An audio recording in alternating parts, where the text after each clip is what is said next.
Nanghinaot na lamang ang pipila ng mga PUJ driver din sa Davao City nga madungagan pa ang mga gasolinahan din sa syudad nga nagahatag kanila og diskwento.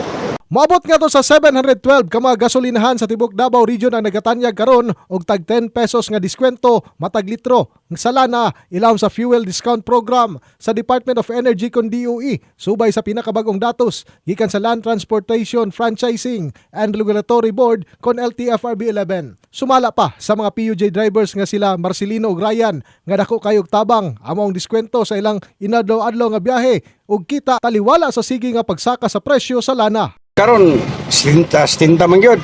Sa to ba mag-discount kag 10% o 10% o pila 10? Di mag 60 na lang para okay na. Dako na sa muag taba mo kanang G's. Sa 5 kay si tinta na biya kapin ang litro karon. 72 ang pinakabarato sa gasolina.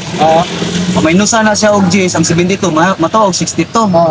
Yun na oy kon pareha. Hinoon gibutyag ni Engineer Ronel Victor Panigon, ang Transportation Development Officer 2 sa LTFRB 11, nga gamay paghapon ang nakapahimulos niini. Din ana pa lamang sa 2,614 gikan sa 4,447 ka mga public utility vehicles kon PUV ang naka-avail sa mga fuel discount. Like to ask the siguro the media to help us disseminate po to all the jeepney drivers and operators no to encourage them to avail kay sayang natay budget ana. Aron maka-avail sa mga programa, gipahinumduman ang mga driver o operator nga siguruhong aktibo ang ilang LTFRB permit o prangkisa magpatubil sa mga DOE accredited gas stations o ipresenta lamang ilang plate number aron makuha ang subsidy nga adunay limit nga 150 ka litro matag semana matag PUV unit.